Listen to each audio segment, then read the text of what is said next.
Hi, if you're new here, my name is Anna and today I'm going to be reviewing EF Ultimate Break's Australia and New Zealand New Year's Eve trip. Really quick before you go anywhere, I just want to let you know that I have a $100 off discount code with EF Ultimate Break. If you just click the link I have in the description, it'll get you $100 off any trip with EF Ultimate Break if you're a first-time traveler with them. So today I'm going to be going over accommodations, money, food, packing, transportation, and random tips that I have. So all my chapters should be up, and if you want to skip around to whatever section, feel free. So I usually include excursions as well in these reviews, but I'm going to be putting up a whole separate review just for excursions just because there were so many in this trip. So I'm gonna film a whole video just dedicated to those. I'll link it up here and down below in the description.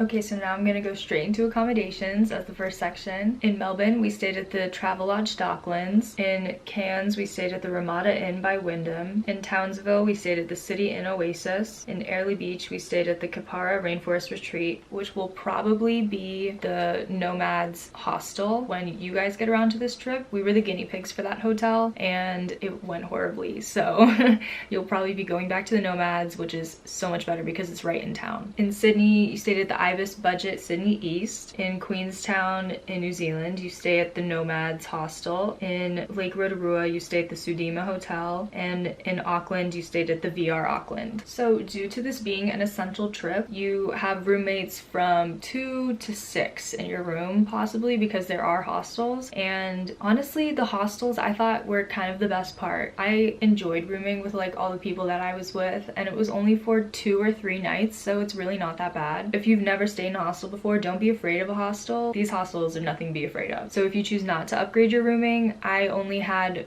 one stay where I only had one roommate, which is how it would be on a plus trip.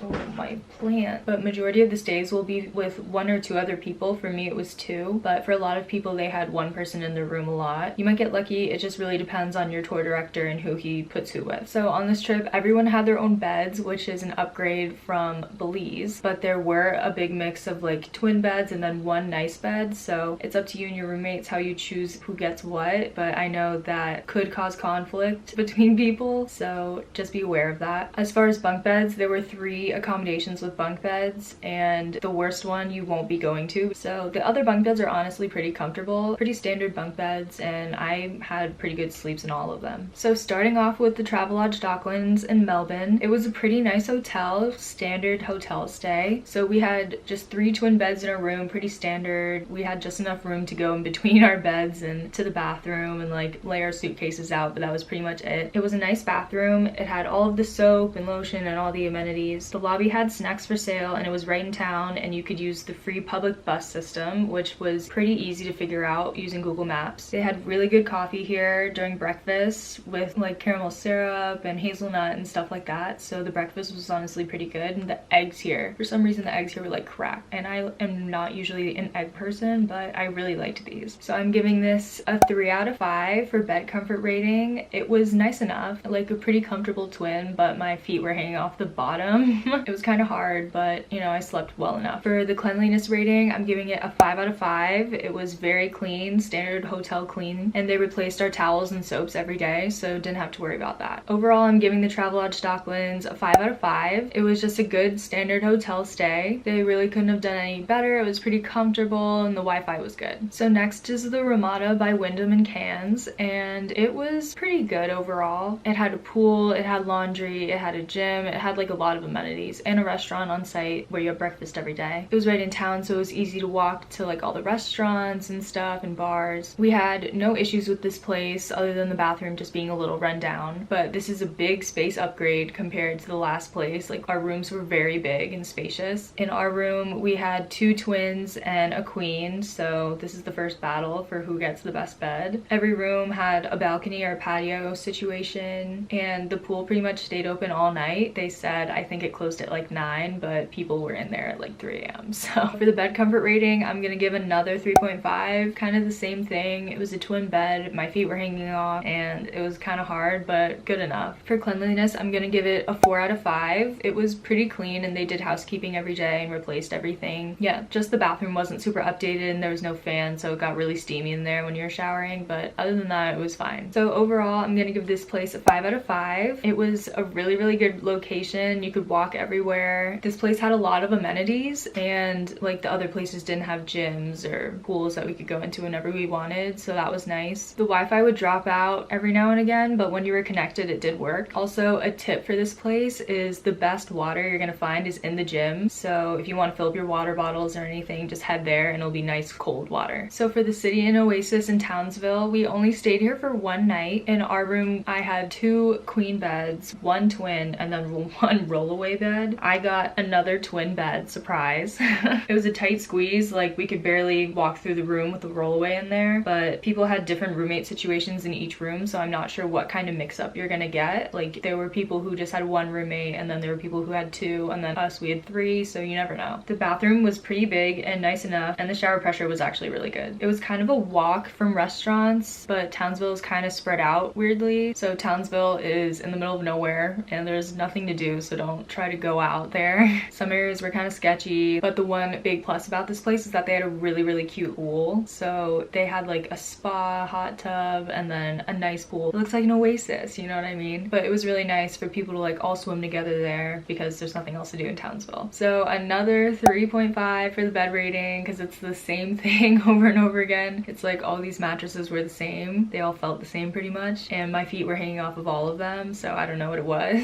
But I will say all the people in Australia seem to be short, which is weird. Like I'm not crazy tall, I'm only 5'8", but everyone, I felt like I was towering over them, so maybe that's why the beds were all like small. I don't know. Cleanliness rating, I'm gonna give a 5 out of 5. It was definitely clean enough for one night. There was no outstanding gross thing at all, and it was just like a nice hotel clean. So overall I'm gonna give this a 4 out of 5. It was a nice enough place to stay for a night, and the pool definitely gives it points. And this is going to be one of those hotels where there are no elevators and you're gonna have to bring your stuff up flights of stairs. It's only like 2 max though, so not that bad. Okay, now we get into it. The Kipara Rainforest Retreat.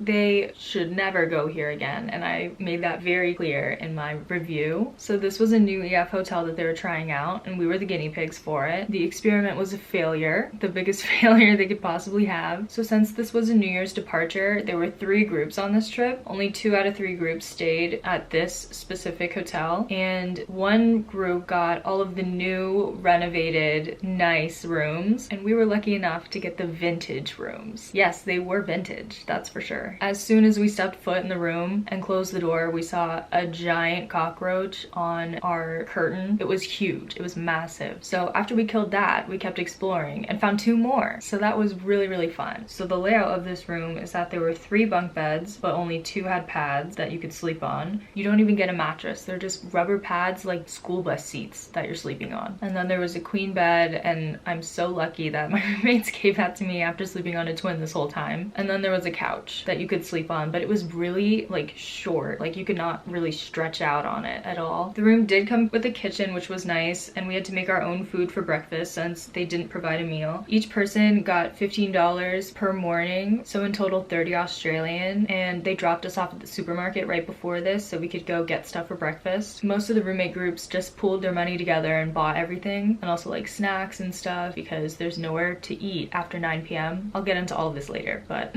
so this place, it's a 40-minute walk into town, and there is nothing outside of town, so you have to go into town if you want something. It was just the worst location that they could possibly have, all for us to get cockroach infested rooms. Like it really was not worth all that. I would have stayed at Nomads and been so much happier. The pool area here was nice enough, and there was a bathroom there that was 10 times nicer than our bathroom in our room, so I just used that bathroom a few times to shower and everything because it was better. So the rooms that were updated were honestly nice. If they had done that to all the rooms, I don't think we would have a problem besides the cockroaches, but I think it's just kind of messed up for EF to do that to us when all of us paid the same amount of money to go and they got just much better stays than we did. So I'm giving the bed comfort rating a 2.5 out of 5 because it really depends on which bed you're getting. Like all of the beds in the nice renovated suites were probably really nice and comfortable. Mine honestly was pretty nice and comfortable. I got the queen, but if you're on that bus seat bunk bed, like it's a 0 out of 5. You're not getting any sleep, it's uncomfortable, and you think a cockroach is gonna climb in your face. Like, not a good night's sleep. The fear of roaches literally kept one of my roommates up. Like, she was so afraid, and one of them was apparently sitting right next to her face when she woke up one day, and then she switched rooms. So we also complained about the roaches to the management, and all they did was give us a spray. Like, I guess there were absolutely 0 rooms available for them to move us to, but no one else was having this issue, and they were just blaming it on being Queensland. Like, no one else was having roaches all over their room, so I don't really think that was an appropriate response. Cleanliness rating, there's gonna be 0 surprise here, 0 out of 5, because we had roaches everywhere, and we saw probably like 10 total. I'm gonna give this hotel a 1 out of 5 because pretty much everything was horrible. If you had a renovated suite, I'm sure your opinion is different, but the location itself, it was 40 minutes out of town. It was hard to get anywhere because the bus system wasn't super reliable. Taxi cabs didn't answer if you had an American number, so it was impossible to call one if you're not in town already. We were literally only there to sleep because of how nasty it was. The Wi-Fi didn't even reach my room. Like, it was so far in the back, it didn't reach it. The only good thing that I have to say about this place is that the queen bed was comfortable, but then there were roaches under it, so like,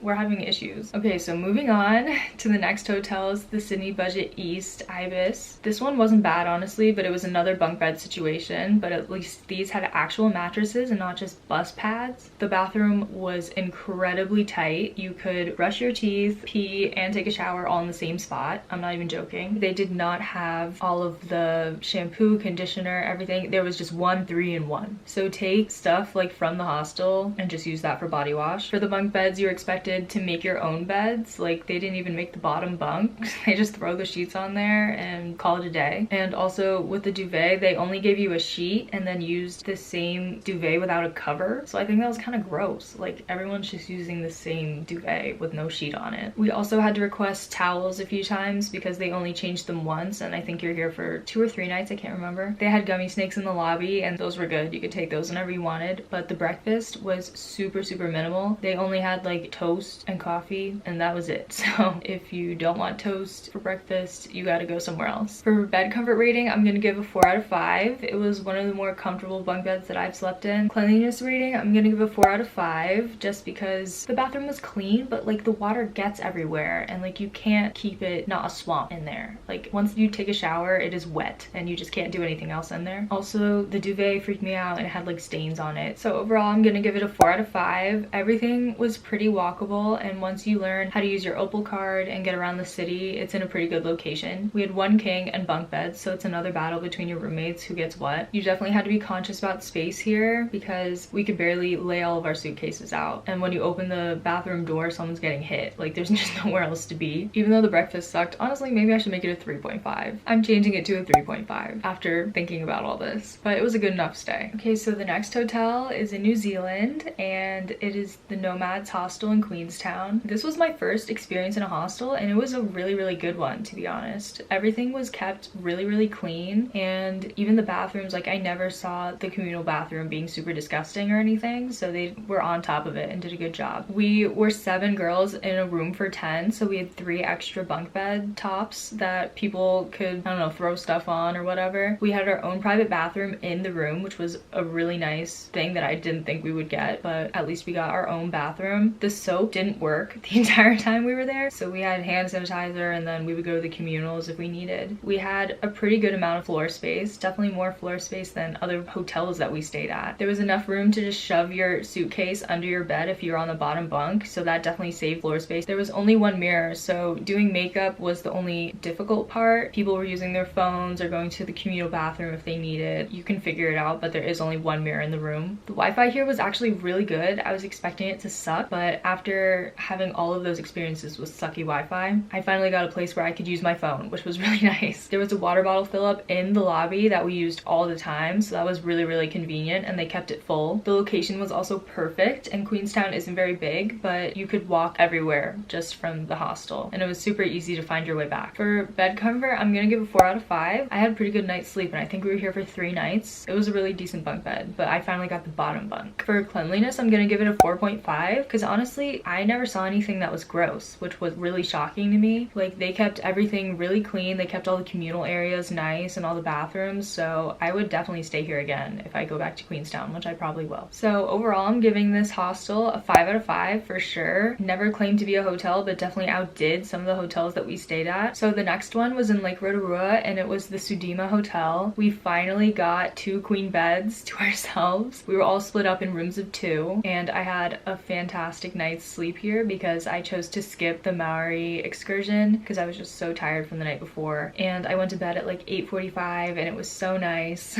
We could finally all spread out and have some space, and there was finally a place with lotion. We had been missing lotion since like Melbourne. I'm serious. No other places had lotion. It had been a minute. It was a nice bathroom, great water pressure. They had all the soaps and everything, so you didn't need to worry about that. So it was a nice big room with 2 big queen beds, and it had a big TV that had a Netflix account already logged into. So this place was a massive property. Like, it took a minute for us to find our rooms because everything was so spread out. There are also no elevators here, so stop looking, you're not gonna find one. You just have to take the stairs. I think we were on the 2nd floor, so we had to take 2 flights. I think there was maybe 1 floor above us, but I don't know if EF booked anybody on that floor. 2 flights wasn't that bad. It's just annoying when it's one night and you have to bring all your stuff up just to bring it back down the next day. This place was also right across from the Polynesian spa, and that's where you're gonna be ending your afternoon, so it's easy to just walk across to the hotel and just go to the poly spa when you want. So for bed comfort rating, definitely 5 out of 5. It was a nice cushy queen bed. Also, our AC was working overtime and it was freezing, so that's the first time we've had like a good AC unit too. Personally, it kept out the egg smell in our room, but the entire town of Rotorua smells like eggs because of the sulfur. Cleanliness rating, I'm gonna give a 5 out of 5. There were 0 issues except for there being no light in the bathroom for some reason. When you close the shower curtain, like, it was just dark. That was the only problem, and it wasn't cleanliness. So 5 out of 5. Overall, I'm also gonna give this hotel a 5 out of 5. I had no problems here other than the lack of elevators, and also no one ate breakfast here because it was super expensive and you can just get something someplace else. Okay, we've made it to the last hotel of this trip. There are 8 in total. Like, that is a lot. So the VR in Auckland was full apartment style kind of vibe. They had a washer and dryer, which was a godsend, and a kitchen. There were separate rooms, one with 2 twins and one with a queen. There were only pocket doors, so they weren't soundproof, but better than nothing if someone snores or if someone's sick and coughing. The bathroom was pretty big and it was nice, and they had all of the amenities, all the soaps and lotions, so that was really good. Having a washer dryer here was super useful though, because all of us had laundry. It's the last day of the trip, so they gave us complimentary soap packets, and it's just one machine that does the washing and drying, so not everything came dry in the first drying process, so you have to do it a few times. Our AC happened to be broken, and that was horrible because it was super hot in our room when we walked in. Luckily, we had like a little balcony, so we opened that sliding door and tried to let some cool air in. The night we got there, we asked maintenance if they could come fix it,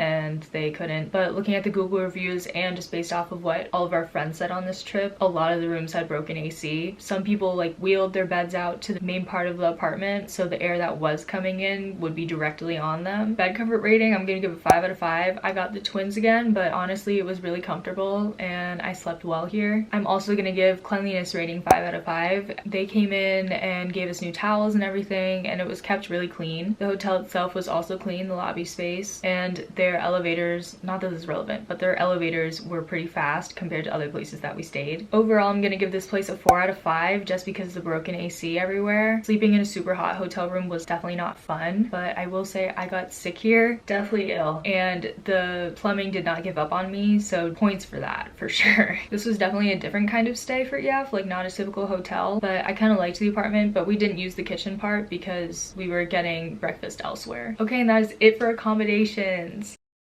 So the next category I'm going to talk about is food. This trip actually had a decent amount of included meals. For the Australia and New Zealand portion, we had 4 welcome and farewell dinners, which I didn't expect. I thought there'd just be 2. You also have a New Year's Eve social that's free, an open bar, but there's no food. Be careful, because I definitely wasn't careful and I died. And then our tour directors just did this themselves, but they gave us like a kangaroo sausage experience and also gave us fairy bread and gummy snakes, so that was fun. fun. You also get a buffet lunch on the Great Barrier Reef boat excursion, a lunch on the Milford Sound boat as well. So that's 6 total included meals, which I think isn't bad for this trip. And overall, I would say that the farewell and welcome dinners were definitely better than other EF trips I've been on, because usually they suck and they're just like not good at all. But these were just like burgers and stuff that you can't mess up. So these are the places that I ate independently that I wanted just to note. Obviously this isn't everywhere, but these are just the ones that I would kind of recommend if you are looking for a place to go. So near Queen Victoria Market, we went to Sushi Hub, and this was my first conveyor belt sushi experience, and they're really big in Australia. They call them sushi trains, which was fun. It was only $20 US, and I had like 6 plates of sushi, so that I think is pretty cheap. It was good quality for a conveyor belt place, I think. So definitely Sushi Hub is the move if you want cheap sushi. So in Cairns, in the food court, I went to Hero Sushi. I know it's 2 sushi places back to back, but whatever. So if you've never tried a hand roll or like a sushi burrito, this is definitely the place to go. The fish was really good quality and it was super cheap. It was like $9 for 2 hand rolls, and that was dinner. That was done, and it was so good. I wish I got another, but they closed at 9 p.m. Villa Romana was also a good place. It was authentic Italian food, and they did not skimp on the parmesan. They gave a lot. But honestly, just walking down that main street in Cairns, you can't go wrong. There's like a ton of different places to go, and all of their menus are just right out front, so it's easy to just look and pick a place. So in Townsville, Armadi's Rooftop was really good. It's in a hotel and it's a pizza place, but they also had different things on the menu if you're not feeling pizza. But I personally got a chicken pesto pizza that I split with my friend, and it was so good. It hit the spot. I low-key kind of wish that I didn't share it with my friend because I could have eaten all of it. It was so good. I will say though, if you're going with a big group here, get ready for a wait because it took forever. We came in a small group of 3 luckily, but then like a huge group of 15 came from our hotel, and I'm sure their meals took forever. In Sydney, Hotel Bondi was a really cute place to go eat. During their weekday lunch specials, we got pretty affordable prices, but usually the prices are definitely more upscale. So if you're just looking for a cute place to eat on a weekday, definitely go there. So Ferg Burger. This is a super famous burger place in New Zealand. It's supposed to be one of the best burgers you'll ever have in your life. I personally thought it was mid, but people are definitely like addicted to it. Our wait time was 20 minutes just in line, and then it was like 30 to 40 to get our order. So definitely be prepared for a wait if you're going here. But if you're a burger person and you have time to kill, why not? So just on a general note, all of the food in Australia and New Zealand is pretty much the same as America. Like there's really no difference that I found. You're not gonna find anything crazy in the food courts. Like it's just gonna be your basic Chinese, Italian, sushi, burgers, and fish and chips, and it's just regular stuff like that. So now I'm just gonna touch on transportation and go over some flight times and bus times because there's like a lot of moving around in this trip, and I know that I was definitely nervous about getting my flights for the way there, so I just want to say what I got. I booked my flights through EF because I found it to be way cheaper than trying to do it myself. I would definitely look, and then if you can't find anything cheaper, book through them. So I was flying from Washington DC, and I went from there to Dallas, and then from Dallas we had an 18-hour flight to Sydney through Qantas, and then we had a 1.5-hour flight from Sydney to Melbourne. But honestly, Qantas was really comfortable, and I enjoyed flying with them. Then from Melbourne to Cairns, you have a 4-hour flight on Jetstar. We were lucky enough to get a $15 credit on the Jetstar flight for lunch, so EF comped everybody for those. And then this is where the long drive starts. So from Cairns, you have a 4.5-hour drive to Townsville. We stopped for lunch and like bathroom breaks and stuff like that, but it was definitely like a long time to be on that bus with everybody. Then from Townsville, you drive to Airlie Beach, and that was 3.5 hours. Then you have a flight from Airlie Beach that's 2.5 hours to Sydney, so that's not bad. From Sydney, you have a 3-hour flight to Queenstown, and now you're in New Zealand. Then from Queenstown, you have a 1-hour flight to have a layover in Christchurch. So after that hour layover, you have 1.5 hours to Rotorua, and that is officially your last flight of the trip before you go home. Then from Rotorua to Auckland, you have a drive straight. It's 2.5 hours, but but we did Hobbiton and Waitomo glowworm caves in the middle of this. So depending on if you're doing one or both of those excursions, it can be longer. And then my flight home was from Auckland to San Francisco, and that was a 12-hour flight, so definitely much better than the 18. And then I was supposed to have just a flight straight back to DC, but that was canceled, and a few other people had their flights canceled and got new flights that had super tight layovers that we wouldn't make. I ended up missing my flight and everything got mixed around, but you'll probably get something like that, or some people flew back to Sydney and then flew back home. It's unpredictable. You never know what you're gonna get, and EF honestly just chooses the cheapest flights, but at that point with these flights, they're just so expensive that I would book flights with them anyway. So I flew Qantas on the way there and then United on the way home, and I would say the Qantas flight was definitely more comfortable, but with United I did get a free upgrade from like regular economy to economy with legroom or something like that, but the seats on Qantas were definitely more comfortable, and they gave you like a real pillow. All United gave you was like a blanket, I think, and then Qantas gave you like earplugs and an eye mask, like all this stuff, so that was really nice of them. So we had tons of different buses. Some had net bags, some had chargers, some were comfortable, some were very uncomfortable. You never know what you're gonna get, and you also are getting a ton of different bus drivers, so if you get Keith, good luck. But I think EF's gonna stop using him. I don't know who hurt Keith, but he was just not happy. So there aren't any journeys that you're taking on a boat from like islands or anything. Ferries are definitely used a lot, and also for excursions you're going to be on boats. So if you get boat sick or motion sick, definitely pack some Dramamine, because we were on boats a lot during this trip.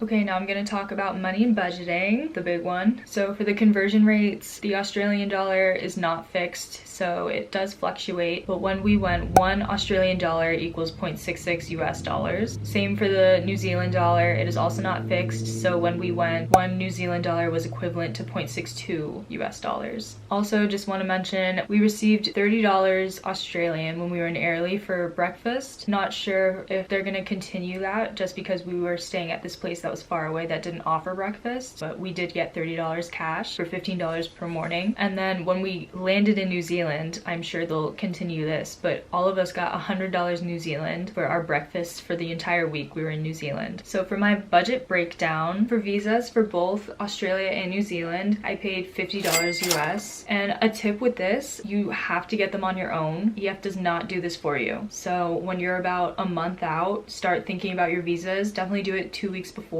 if not at the month mark. It's not as important for the New Zealand visa, but for the Australian visa, you definitely need to have it at least a week before you're supposed to arrive in Australia. One of our group members did not do her visa and wasn't aware that she had to do it. When she showed up to the airport, they did not let her board her flight, and she had to wait for the visa to be approved. And because it was around New Year's and people were taking off, it took way longer than it did for the rest of us, and she couldn't come join us until we were going to Cairns. So she missed the full 3 days in Melbourne, which was really sad. So definitely be aware that you have to do your own visas and try to do them a month before departure. For food, I spent $307. For souvenirs, I only spent $34. I got a haircut and I got a tattoo, so I spent $110 on those. And then for extra excursions that I planned myself, I spent $412. And this is the big one. For tour director excursion additions, I spent $569. That sounds like a lot, but guys, there are so many that they add, so definitely come with a big budget because this is a big trip. And then on tips, I spent $203. So in total, I spent $1,685 on this trip. I will just say, definitely wait to do this trip until you are comfortable financially. Like, there is just so much to do in Australia and New Zealand, and they offer so many extra excursions that EF themselves don't offer. There are also so many things that you probably want to book independently. Like, we had people doing stuff practically every day that they were booking on their own. It really just depends what you're into, how much money you're going to be spending, but if you're an adrenaline junkie, you gotta save up because there's just too much. I knew going into this trip I would want to be able to do everything that I saw, so I really made sure that I had the money to do it. So just try to book this trip when you're also in that position, because it would be so sad to go on this huge trip and want to go skydiving but you don't have the money for it. So just wait until you can. Also, extra tip, if you don't have a credit card that already does this, I opened an account with Charles Schwab and got their debit card, and it helped me out so much and saved me so much money on this trip. All ATMs, there are no fees to take cash out. Also, there are no international fees when using your card at restaurants or bars or like whatever, and that definitely saved me a lot of money because you can use card practically everywhere in Australia and New Zealand. There's also no account minimums, no annual fees, and no fee to open the account. So if you don't have a credit card that does this, I would definitely open an account with them. I'm not their sponsor or anything, I just genuinely found this to be super helpful when I went. Their customer service is also super helpful and open 24/7, so definitely check it out. Okay, so now we're gonna move on to packing. This is a big one because this trip is kind of confusing to pack for just because you're going to so many different climates and so many different places. So this is my suggested breakdown, not necessarily what I packed because I definitely overpacked. I tried to keep it just to one checked bag and then my personal item. I don't think you're gonna need a checked and a carry-on unless you're doing other travel after, but some people brought like multiple checked bags and I just think that was way overkill. You're gonna have to haul that everywhere and that will not be fun. So definitely try not to overpack. And if you book your flights with EF, it does come with a checked bag, so you're all covered there. So if I could pack again, I would pack 2 to 4 pairs of jeans or like cute pants, nice pants that you have that you'd want to go out in. I'd bring 4 to 6 pairs of shorts, like athletic shorts, linen shorts, jean shorts, like any kind of mix that you have going on. I'd bring 2 pairs of like biker shorts or leggings, just something that you can be active in. Then I'd bring like 6 to 8 cute tops because we did go out a lot on this trip. Then I would bring like around 5 like athletic tank tops because I was wearing those a ton on this trip, especially when you go up to Queensland. Like it is hot if you're going in the summer, so definitely have like something you can wear on like hikes or walks or things like that. Then I would bring like 2 to 3 dresses or nice outfits, especially if you're planning on going to a show at the Sydney Opera House. Bring an outfit for that because you have to look nice to go in. I would bring at least like 5 swimsuits if you care about changing them out. We were in swimsuits practically every day on this trip, not so much in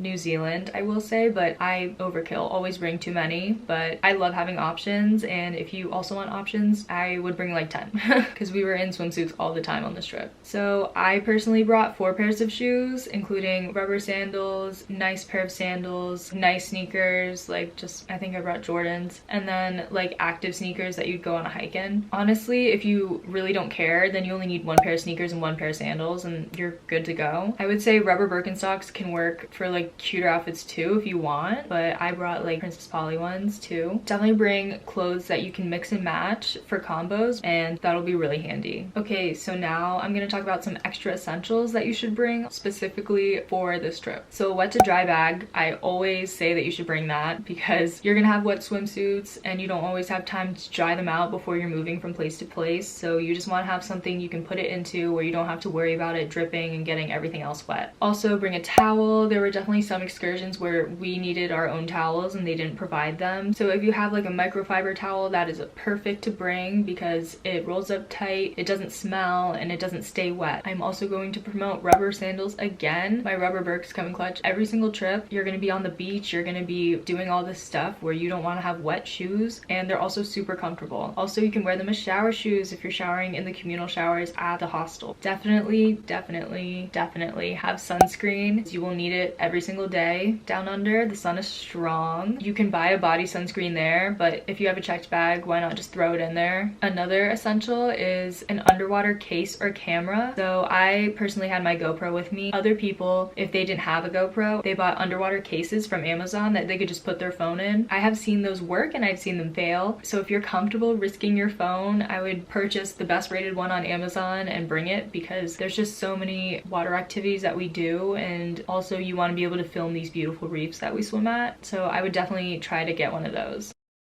So now I'm gonna go over some random tips that I have for this trip. Depending on when you go, what season it is there, even though it was summer when we went, I would definitely pack some warmer clothes. At least have one warm outfit to wear when you need it, because it was a lot colder than I was expecting in the cities. Like in Melbourne, it was around 60s, which was crazy to me that that was their summer. But also like Milford Sound, places that aren't going to be warm, you definitely want to have stuff to wear. So bring at least one warm jacket and then one warm pair of pants and you'll be set. I would would just check the locations for the time of year you're going because all the climates are really different, so I would just double check that and pack accordingly. You don't need to overpack because there are plenty of places to do laundry over the trip. Like pretty much every hotel we stayed at besides the hostel, you could do laundry, and it wasn't too expensive, but it wasn't cheap. I think it was like $5 a load, Australian or New Zealand, depending on where you are, which equates to probably, I don't know, $3 US. So it's not horrible, especially if you're splitting with people. So you could do laundry. There are plenty of places. So another reason you shouldn't overpack, not all hotels have elevators, as I mentioned in the accommodation section. So you are going to be lugging your suitcases up flights of stairs. I don't think it was any more than like 2 flights, but only pack what you can carry. That's the golden rule. So this honestly surprised me, but in Australia, all stores closed at like 5 p.m. on the dot. They really value their work-life balance there. It's not like the States where everything stays open until like 10. So if you're shopping and stuff, be aware of that. Also with restaurants, they all pretty much closed by 9. So if you're trying to like go out to eat and it's like 10 o'clock, you're probably gonna get McDonald's. I had the most McDonald's just on this trip. We went way too much. So you might have to get some Maccas some nights, but everything pretty much was done by 9 p.m. so try to eat early. This isn't really a tip, but this is just something I thought I'd put in here. But if you can, go see the sunrise in Queenstown because it is the most beautiful thing. It rises right above the lake and it's like just the most scenic, most beautiful view I think I've seen. Just go do it, push yourself and go see it because it was really beautiful. So as far as nightlife goes, it really only happens in Australia on the weekends. Weekdays, there really aren't any bars or anything like going on, definitely not clubs. Melbourne, you pretty much had to go out of the city to find the good clubs. Cairns, it was like Gilligan's and a few bars that were good. And they were open weekdays, but it wasn't anything crazy. It was just like a bar. Airlie was pretty fun and they had things going on weekdays, which was interesting because it's like a small town. When we got to big cities like Sydney, everything was closed. Like there was nothing going on if it wasn't the weekend, and we weren't there over a weekend, so we had nothing to do. Queenstown was really fun. There was definitely stuff going on every night. Auckland, we didn't go out, but I heard that you kind of have to search. I would just definitely try to go out in Queenstown and Airlie because those are the most fun. So going off of that, a tip I have is do not go out every night because you will die. Like you won't be able to survive this trip. There are so many early mornings on this trip. Like you just cannot handle all of it unless you're skipping things during the day. Like you just won't get enough sleep and then you'll get sick. Also, just this is a super long trip and you might need to skip something to catch up on sleep, and my tip is just to take care of yourself. Like I had to skip out on one of the things because I was just so tired and I knew I would kick myself if I was going to be tired for the next day. Because this trip is so long, it's perfectly normal to feel drained, and a ton of people skipped out on stuff when they needed to catch up on sleep. You really have to make your health like a first priority on these trips or you will get sick, and even people who did got sick. By the end of our trip, the whole bus was a cough, basically. Like everyone was dying. Going off of that, I would pack some emergency because for obvious reasons, like protect your health, boost your immune system. And if you're gonna pack emergency, definitely make sure it's in the original packaging. I don't know why you would take the powder out, but just make sure it is so TSA knows and there isn't some issue. Okay, so we're at the end of the video. We made it. Overall, I am gonna give this trip a 10 out of 5. Top EF trip that I've been on so far, and I knew that this would exceed all of my expectations. Like, Australia has been a dream for me for so long, and honestly, I liked New Zealand better. Kind of surprising. I thought Australia would be everything, but New Zealand was incredible. So if you're thinking of just going on the Australia portion, I would say wait and just do New Zealand as well, because I wouldn't have wanted to skip out on it. It was so fun and it was so pretty, and there is just no place on earth like it. Seriously. I have checked off so many things off my bucket list just from this trip. Like, you really do see and do so many things on this trip, but they're such iconic destinations, and this will just be your taster and then you'll want to go back and do more. Definitely recommend the trip, and it was a fantastic time. So if you have any questions, feel free to comment them down below or message me on my Instagram at Anna Richter. I'm happy to answer any of them or just give you general advice, or if you have any questions about EF, feel free to reach out. But yeah, that's it from me. See you guys in the next one.